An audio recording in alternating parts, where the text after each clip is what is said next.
Hello angels and welcome back to my channel. So for today's video I thought I'd go through something really exciting, which is my little fitness transformation video. So I've been meaning to film this for such a long time, but I obviously finished this little fitness plan and then I did one with a PT which I really did not enjoy, and I was going to do that into a video, but yeah, that was not the best experience. And then I was sorting out my next plan and, you know, focusing on my driving test, and then Sean came home, so I obviously spent the week with him. And then it's been my birthday, so I haven't started my new plan yet, and I also have just been so distracted from doing this. I've had like so much going on, so I'm really sorry that it's taken me this long to film it. I know I never really mentioned it, so it's not like you were waiting for anything, but at the same time this is like really quite overdue, so apologies for that.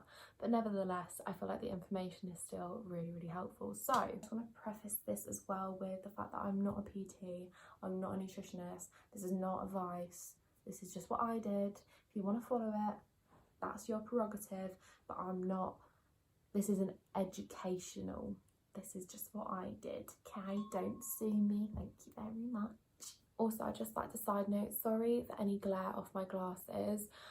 My allergic reaction in my eyes is slowly kind of coming back. It's not too bad, but I'm just kind of trying to limit my contact lens wearing time, because a big contributing factor is dryness, and contact lenses can dry out your eyes. So trying to wear glasses, it's really sunny and hot. I'm literally like staring at the sun. I cannot wait till I can go outside and edit this video just so I can sit in the sun. So I've got a big window in front of me so I can get the light on my face, but you're gonna have to deal with like a little bit of a reflection in my glasses, so sorry about that. But anyway, let's get into the video. So hopefully you may have watched my fitness journey video. If not, I will have it linked up in one of the cards in the top.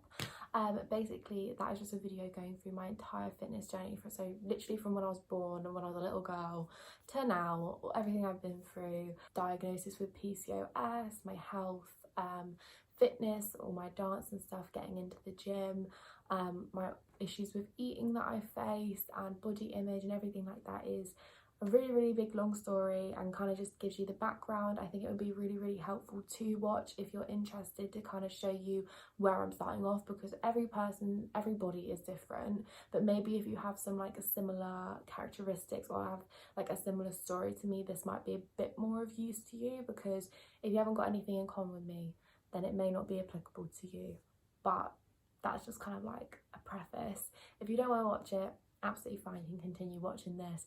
But yeah, if you're just a bit more interested in where I'm starting off from, that is up until I started this plan, so feel free to watch that. Off the back of that video, I talked a lot in that video about how my new kind of focus is, instead of being on how I look and, you know, looking at the mirror, am I this size, am I that size, is my bum big, what I look like, I've decided to change my focus into how much I can lift, and then also how I feel in myself. This is because I deal with body dysmorphia, and I have had really bad problems with body image. Even when my body has physically changed a lot, like I can look back in pictures now and I can see that, mentally I've always looked the same, and I can look at myself one morning and think, wow, I look so like slim, great, I look how I want to look. Then I go out the door and I catch myself in a reflection, I just think, you're huge, you're ugly, and be so negative towards myself. Obviously if you're bigger and you feel beautiful, then that's great for you. It's just, I'm sure every girl can relate to like having that negative self-talk and that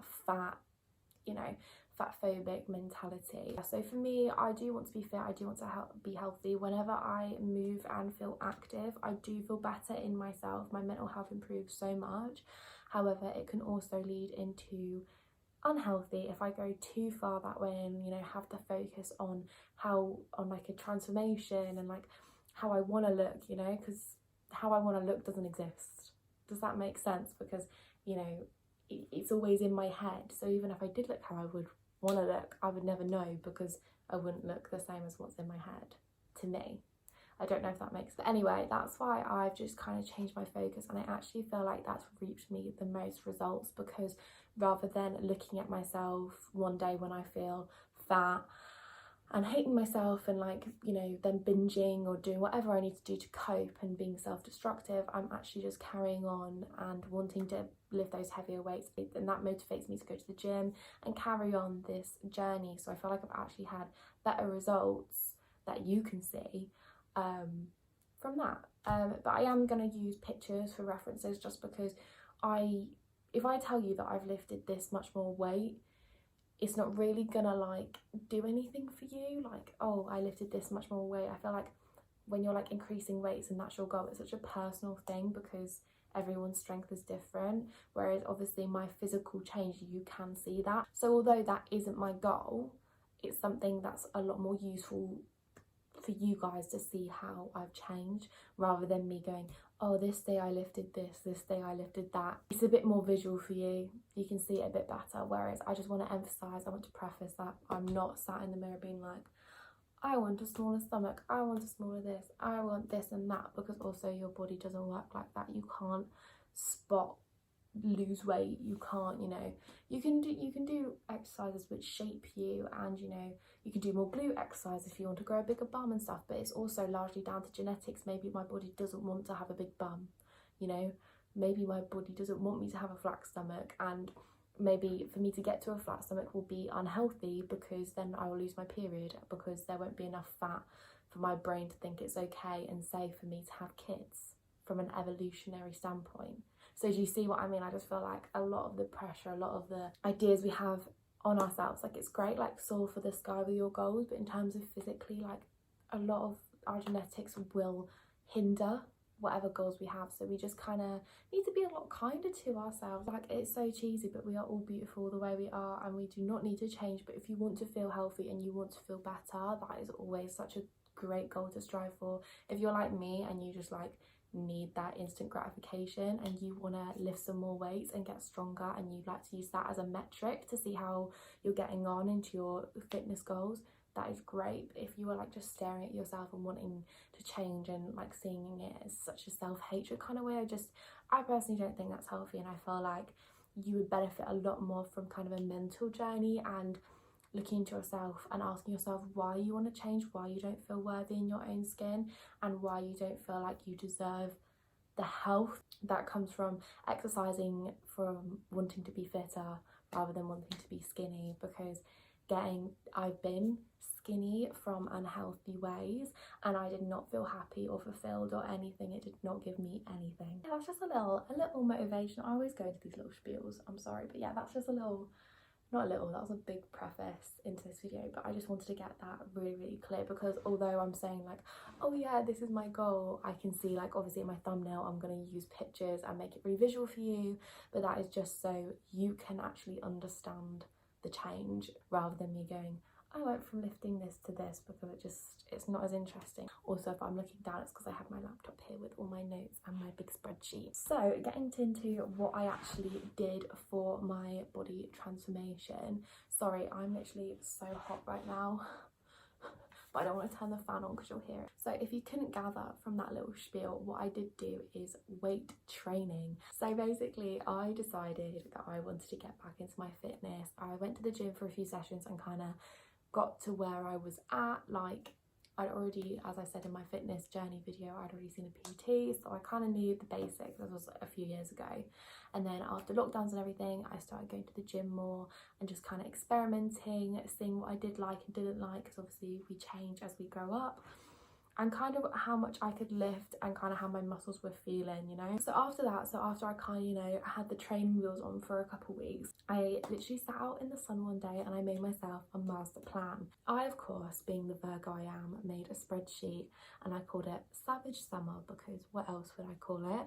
This is the spreadsheet. I mean, I'm going to show it you on here, but I'm probably going to put up a little thingy. So it's got a start and end. The start is the 24th of May and the end is 17th of July. So that is 8 weeks in total. I am going to put 6 weeks just because I had 2 weeks off in it.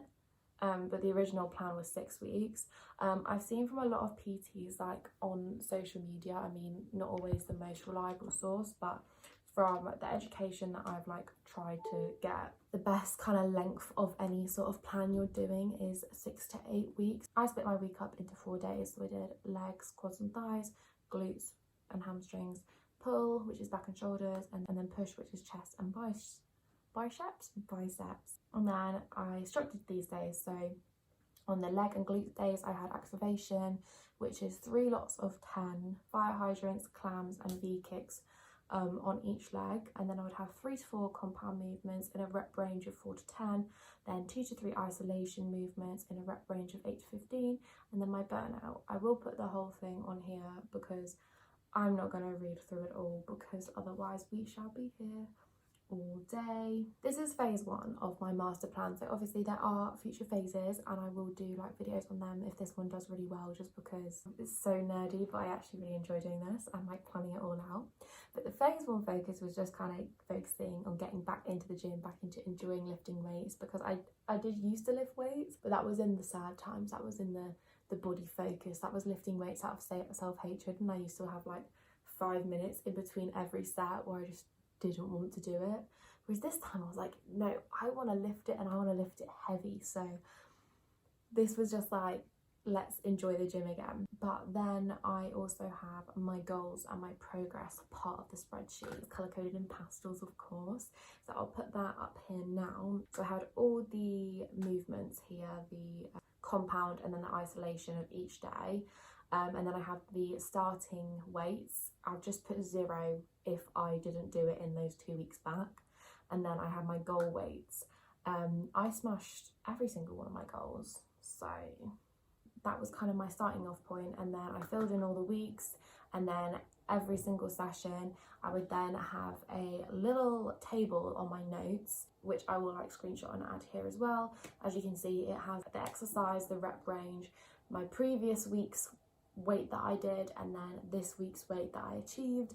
And I would do that, and then at the end of every week I'd fill it all into this spreadsheet. So it's very organised, very Virgo, very Amber, but I loved it, and it is so nice to kind of just see my progression as the weeks go on. It is so interesting. I then also did these tiny little baby tables of like my whole week, so I can insert them probably rolling, like week 1, week 2, week 3. I'll put them here. You can kind of pause it if you want to see what I did week to week. So we're going to stop around week 4. So I actually was ill this week. I can't remember what with, but I remember I was ill, so I only fit in 1 session. And then carry on. Week 6 and 7, I went to London, and then I had to isolate for COVID, didn't I? I didn't have COVID, but I got pinged on track and trace, so I had to isolate. So I actually missed those 2 weeks.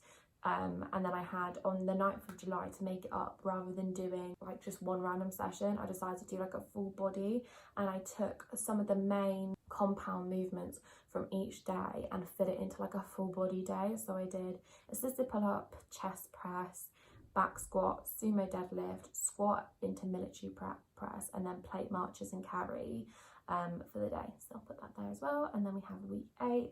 So at week 8 I had lost a bit of strength from not training for 2 weeks. That is just naturally going to happen, because in isolation it's not like I could go for walks or do any sort of exercise, because people work from home, so obviously I can chat if I'm banging and they're on a work call. Yeah. And I obviously couldn't go for runs or anything or do anything. I wasn't allowed to leave the house, so I was literally like bedridden, and it was awful. My joints really did not appreciate it, especially as, if you would have seen my other video, you will know I have hypermobility. So the more immobile I am, the more immobile my body wants to be, and like my joints stiffen and stuff. So that last week kind of killed me off, but I didn't lose too much. I just lost a little bit, which is really annoying because I'm very competitive. So I didn't get as far as I got, but considering I had 2 weeks off, I think I did pretty well, and I pretty much killed myself that week. So, you know, in an ideal world, like part of me was like, I want to start over, but no, that's so silly. So in an ideal world, obviously, those 2 weeks off wouldn't have happened, and I would have like had even more growth, but that's not how the cookie crumbled. And you know, I feel like a lot of the time when getting into fitness, we just want things to be perfect. Like, you know, you're like, oh, I'm gonna wake up at 5 a.m. I used to do this all the time when I was younger in secondary school. I'd be like, I'm gonna wake up at 5 a.m. and go for a run. And then because I didn't wake up at 5 a.m, I just wouldn't go for a run in the day at all. And I even do it sometimes now. I'm like, I'm gonna get up and go to the gym. And because I didn't get up early, I just don't go to the gym, even though I could fit it in later in the day. I just have this mindset that like, if it's not perfect, I need to not do it, when that's so not true. Like, the main thing with any fitness plan, and the reason why I saw results at the time, was because I was consistent. Even when I had time off, you know, I didn't just scrap it and be like, oh well, you know, you can make mistakes, we're all human, and life just happens sometimes. You just got to carry on with it. and do the best you can at the end of the day. So yeah. So like I say, it was originally 6 weeks, but I did have those setbacks where I had to have a time off. I also had a bit of a squatting issue. So if you see there's not really like that much of an improvement with my back squat, it's because after the first week I realised I had to use a Smith. I've always struggled with squats, okay? Even when I had a PT, she was like so confused. Goblet squats, I'm absolutely fine, but back squats I just couldn't do, and we didn't know why. This is why I actually had that week with a PT afterwards to try and work it out. He was clueless, but I've actually managed to work it out myself.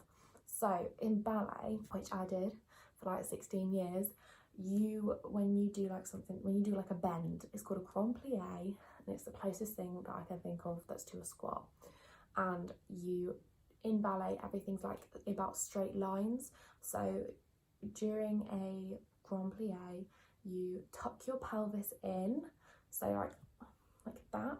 So we used to say pushing your headlights out, so imagine you have like headlights on your hips, push them out, and you have to hold your core really tight and central, back nice and straight, and then you go down and everything is a really straight line. But basically, yeah, you need to imagine your whole body's in a straight line, basically, like that is your centre of gravity.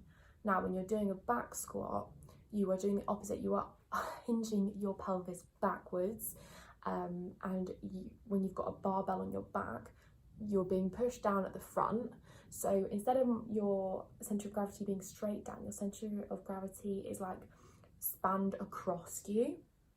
Does that make sense? So instead of being central, it goes like across you, because you've got like your back and then your quads and then your feet. So you've got this kind of like Harry Potter zigzag going on. So because I've been doing grand plies my whole life, that is, you know, the way that my ligaments have formed, the way that, you know, I move. I have that kind of central gravitation, I have that central gravitational pull, I guess. I don't know. Let me know if you're like a dancer, like classically or ballet trained, and you have the same problem, because I do just want to know if it's just me being weird. But because of that, it means that, I don't know if it's like ligament strength or what, or just balance. But squatting is so hard for me. Also being hypermobile, that's something to take into account. If I go too low, which happens when you're a bit hypermobile, you can just sometimes drop a bit too low. I can't get myself back up on a back squat. But on a goblet squat, because you're like, the weight is like more central, I find it a lot easier. You're not being pushed forward as much, it's more central. But on a back squat, it's literally, this was a whole issue, and I was getting really upset, and I was literally hating every leg day because I knew I had squats in it, and it was just really, really stressful for me because I didn't know what I was doing wrong. But anyway, what I have done since then is I've taken a bar with no weight. So you've obviously got the weighted bars like the women's Olympic barbell and the men's Olympic barbell, which are 15 and 20 kg respectively. But you've got well, in my gym, we've also got bars that don't have any weight on. They're like, is it Jason or something branded? So I literally just went into the studio and started squatting with absolutely nothing on, just squatting until I did it how I wanted it to look. So I had my weight in my heels, pushing up, and I could feel it in my glutes. Like, I could barely feel it because it's not got any weight on it, but the form was all right. And then I just kind of built it up from there and spent so long building up my strength and balance to do a back squat. So anyway, that is why that happened. Maybe in my, you know, in the future, my fitness journey will span on to include much more squats. I've actually seen quite a lot of TikToks about it recently, where it's like my hip thrust weight versus my squat weight. Like, my boyfriend always sends me them, so I'm glad I'm not alone. And it's funny, my PT used to be like, that is just not a natural range of movement for you. But we're growing, we're getting there, and it's all about improvement. So yeah, if you are struggling with something at the gym, I hope that like it somewhat inspires you to just keep going and keep trial and erroring things, and literally go down to like the smallest weight possible. Like, you do not need to put your ego into it. If you want to go into a little room, go into a little room and hide while you do it with no weight, just to get sorted. Because for me, it was even the position, so I could do a squat literally like no weight like this, but as soon as my hands were back here, I don't know, my sense of balance was just like, it was a whole mess. But anyway, that's sorted now, so hopefully in my next little fitness update video I can tell you about how much I love squats. So I am going to put my starting weights versus my end weights on the screen. I'm not going to read them out. Again, really long. However, you can see there's quite a lot of improvement and I was very proud of myself. So obviously I have definitely benefited from newbie gains. So if you don't know what newbie gains are for whatever reason, basically when you start a new fitness regime, getting into a new active way of life, your body goes from having muscles that have been sedentary to being shocked. They're like, oh my god, I actually have to work, okay.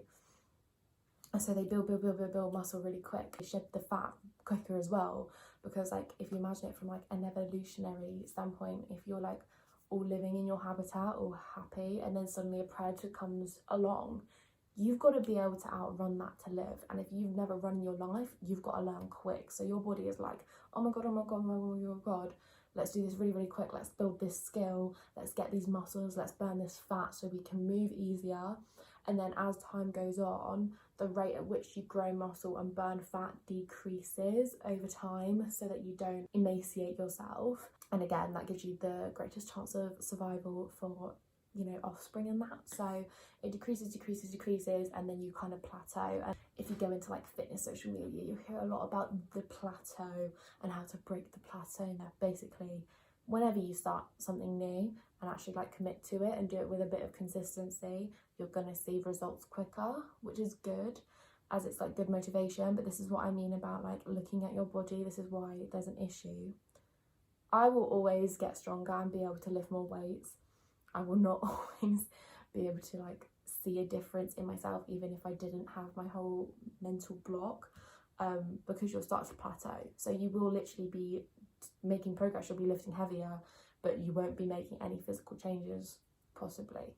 Nothing that you're doing wrong, but that could also like just mess you up a bit. So even if you don't have body dysmorphia or like self-image issues, wouldn't recommend that being your focus. But anyway, I won't get into that again. Don't quote me on this, but I'm pretty sure from what I've learned is that when you do plateau, the way you kind of kick yourself back into newbie gains is by like starting a different type of fitness. So say I do this gym plan and I'm really into the gym and lifting weights for a while, all good as gold. When I start to plateau, I'll maybe start something new, maybe do Pilates once a week, maybe I would say maybe get a run in there, but I'm hypermobile, so that's really not a good idea. But like a low impact exercise for me, so maybe like cycling or something. Do you know what I mean? Like you want to kickstart movement in a different way, incorporate more HIIT into your workouts than you do currently. You just want to zhuzh things up a little bit. That's why they say to have like plans for 6 to 8 weeks as well, because if they're any longer, you're not really gonna get any more additional benefit from the same program. So not only is it important to change up your exercises that you're doing every 6 to 8 weeks, but then also adding in new types of exercise. So weightlifting, obviously you've got HIIT, you've got cardio, you've got high impact exercises such as running, you've got low impact exercises such as swimming, Pilates. Yoga is really good for some people, not if you're hypermobile. Don't do a me and mess yourself up from it. Ballet, dance, there is so much, horse riding, there is so much you can do to kind of switch things up. And it doesn't have to be like you have to like just quit the gym. It's like you can still do the gym, but maybe just like once a week do this thing that spruces it up, and then change. And it's all about being flexible. And like you're gonna have seasons of your life where like fitness, where like going to the gym is really great and it's good for you, and you're going to have seasons of your life where it's not. So like for me, for example, I've done this 6 to 8 weeks so consistently, but then as my driving test came up and my birthday and everything, and I've gotten really busy, it's actually much more convenient for me to fit in a nice long walk in the sun than it is for me to go 3.5 hours out of my way to go to the gym, because I just haven't had the time. So it's all about making fitness work for you. Like if you want to make fitness your life, I mean, and you have the time, that's fine. But a lot of people, including myself, have social lives, work, other responsibilities, school, uni, whatever. So you just need to do something that you can find consistency in. So for example, when I was kind of working out what I was going to do for phase 2, I was like, yeah, I can do 5 days a week, definitely. Came down to it, no, I couldn't. And then I get annoyed at myself for not being able to do 5 days. You just need to work with what you can work with. You cannot do everything. And that is like a big piece of advice. Like honestly, you need to make fitness work for you. And this actually leads me on to my next point. So the next thing I want to talk about is what I did with food. The main thing I did with food is not stress too much, okay? Because I feel like as well, when we like want to get into fitness, we're like, oh my god, I have to eat so amazingly, I have to train all the time, and it's too much, it's so overwhelming. Like I said, you do one thing wrong, you go out for a pizza with your mates, and suddenly the walls come crumbling down, you can't do it anymore, it's too hard, all of it, scrap it all. But if we just take it one step at a time, it's so much better. So I literally did not stress about food too much. I ate what I wanted mostly. I did try to eat in a high protein deficit just so I could see a bit of weight loss but also see some muscle gain. And I tracked some days. I'm not going to pretend I was like amazing because I wasn't. So I will put pictures of my food up. Some days I ate really good, perfectly on my macros, and some days I really didn't, and that is absolutely fine. I really didn't want to overwhelm myself and create it as such a big thing. Again, I don't want to get obsessive over it because that isn't fun either.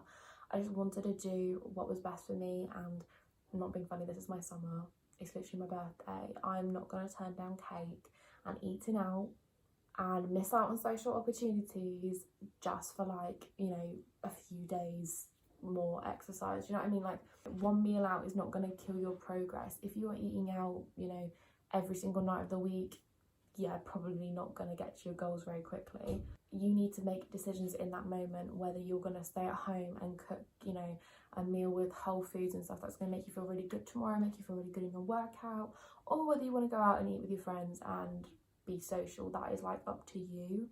And it is, you know, a definitely in the moment sort of situation. So you're not a 2D person, you know, you've got other things in your life going on, so just kind of go with what feels right to you. Don't put pressure on yourself either way. Like, I'd say for the most part, try and eat healthy.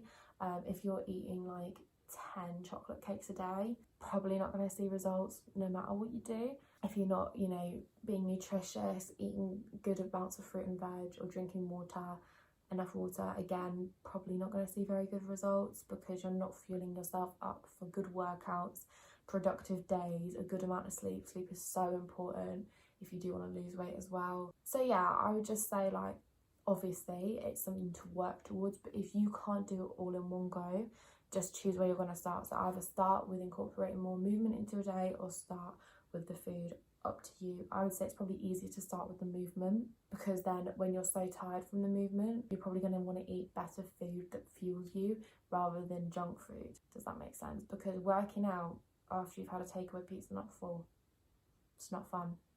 So that would be my advice, and that's why I did what I did. It worked for me. However, you might just be one of those people that are all in and you're like, no, I'm going to eat clean, eat healthy, la la la. And that works for you, but I just don't want you to burn yourself out and then scrap it all together, because that's often what happened to me. I mean, I am someone who went vegan overnight, so I can do things like all in, but you know, a lifestyle's a big commitment. You need to like see it as a lifestyle as well, not like a diet, a temporary thing. Like, eating healthy and working towards your fitness is a lifelong thing, so you need to treat it as such. And that's why I say, like, it's important to be flexible and eat out and do those things, because when you're on a diet, you're like, I can't do it. But you can let yourself do it for 6 weeks, but then as soon as those 6 weeks are over, say your diet, Slim and World, Slim Fast, whatever, as soon as it's over, you then binge and gain it all back, and that's how they make their money. It's more about making a healthy lifestyle for yourself and letting yourself enjoy life, but also living a healthy life so you can enjoy your life for longer. Anyway, that was a big long spiel as well. Sorry, I've been talking literally so long. Anyway, we're going to conclude, because otherwise I could sit here all day and rant about lifestyle and healthy choices, even though, like, who am I to talk? I literally just had a slice of cake for lunch. Why I think I did so well and why I had such a transformation could be many contributing factors. I'm going to say I did come off my pill at the same time. Full disclosure, that could have had something to do with it. But I honestly think that the reason why I had such a transformation was because my focus wasn't on how I looked. I wasn't disheartening myself with my appearance and my negative self-talk every day, which has been something that's held me back a lot. I stopped being scared of my own progress and stopped being scared of failure, because the only way I would fail is to end up where I started, and I was already there. So what's the worst that can happen? I just went for it. I said another contributing factor probably had some newbie gains there. Can't help that, sorry. We'll see with my next plan the difference then, and then we will truly see whether it was newbie gains or whether it was just my amazing plan.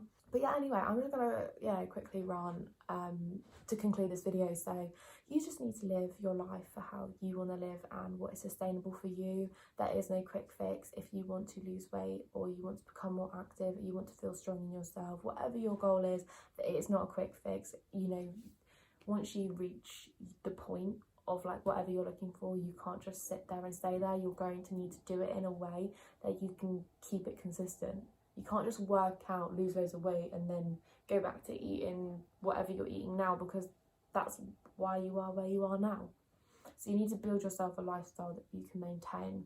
There aren't any quick fixes. I'm sorry, it's taken me 22 years to work that out. You've just got to be kind to yourself and just do what is true to you, not for anyone else, not for anyone else's approval, and for your genuine happiness, not what anyone thinks you should look like or should be. So yeah, that is all from me on this topic. You know, DM me if you want some motivational chats, because clearly I could go on for years about this. I hope you enjoyed watching. As always, if you liked, please like, comment, share, subscribe, all of that lovely stuff. I upload twice weekly at the moment, but I am going back to uni soon, so it's probably going to be once a week. Yeah, I do hope you enjoyed, and I hope you have a lovely rest of your week, and I will talk to you on Sunday. Bye.